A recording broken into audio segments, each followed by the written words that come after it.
महत्त्वाची बातमी, वाल्मिक कराडला व्हीआयपी वागणूक दिली जात आहे असं अंबादास दानवेंनी म्हटलंय, तर देशमुखांची हत्या करणारा मास्टरमाइंड वाल्मिक कराडच आहे असे जितेंद्र आव्हाडांनी म्हटलेलं आहे.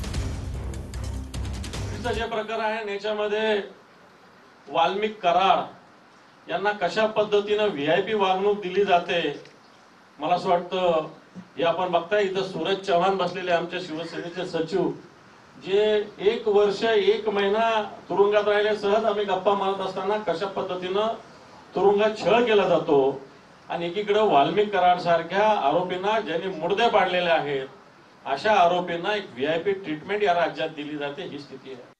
संतोष देशमुखचा मारेकरी प्लॅनर हा वाल्मिक कराडच आहे.